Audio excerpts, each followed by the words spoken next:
That's a question that every human being has to ask themselves at some point in their life with regard to some aspect of their life experience. Do I have a right to be happy?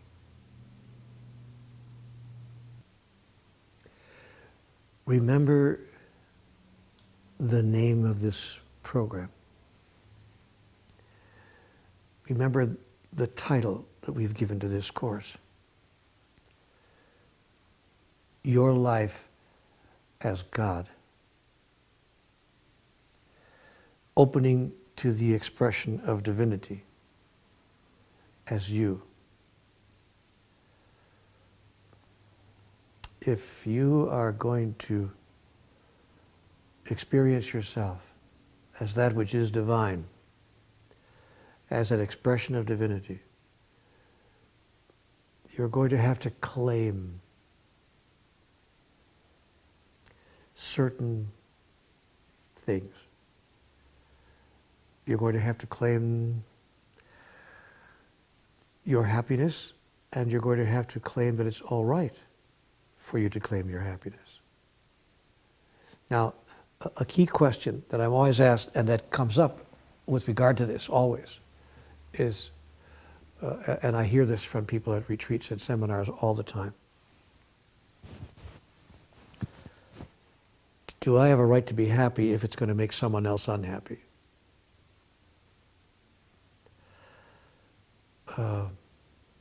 What if, in seeking my happiness, I hurt someone else? Should that stop me from experiencing my own happiness?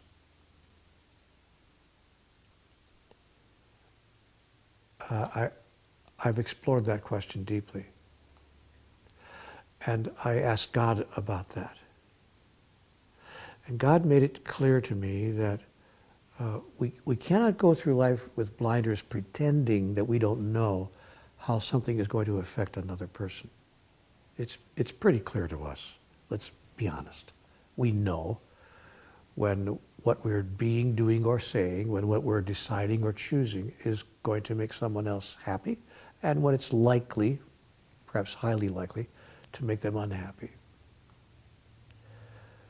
Yet if we trade our own happiness, if we trade that in and give that up in order to maintain someone else's happiness, I have to tell you, and God has made it clear to me, that it's not going to be long before your ability to be a source of happiness or to make that other person happy is going to diminish. In fact, the truth is you can't make another person happy in any event. It's not your job.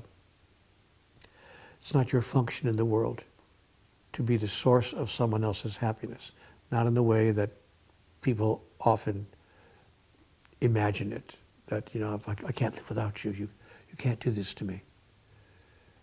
Very, very important for us to understand that betrayal of yourself in order not to betray another is betrayal nonetheless. It's the highest betrayal. The answer, therefore, to the question, do I have a right to be happy, is yes, you do. At all cost? Are there limits? See, listen carefully now as we close this portion of our first lesson. Listen carefully. At all cost?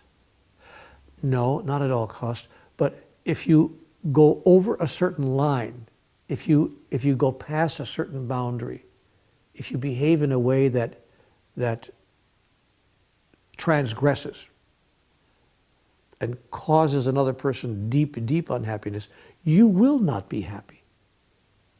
In fact, you will be unhappy with yourself for having done that. That's the role of what some people call conscience. That's the role of conscience. So listen to the voice within. Listen, because the voice within will never lie to you. It will tell you in the end when you have gone so far that even you cannot justify it. by claiming that you have a right to be happy. So I've come to trust my conscience, if we can use that word for that voice of the soul that says, you know, this is something that you cannot claim for yourself because you will be unhappy with yourself if you do. And therefore you will not be claiming your happiness, but going after only fleeting happiness, and in the end you'll be unhappy. So it's about listening very carefully to the self and tuning in. But the self will also tell you as well when you must claim your happiness in this particular way, even though another person may be very unhappy with regard to your choice or decision. So it's about listening to the self, getting in touch with the self, honoring the self, expressing the self, and being the self as authentically as you possibly can. And that's all about recognition, to recognize, that is to know again, to recognize who you really are. That's the end of our first lesson. I've really enjoyed sharing it with you. I hope you've enjoyed being here with me, and that we'll be together again for lesson number 2 in your life as God.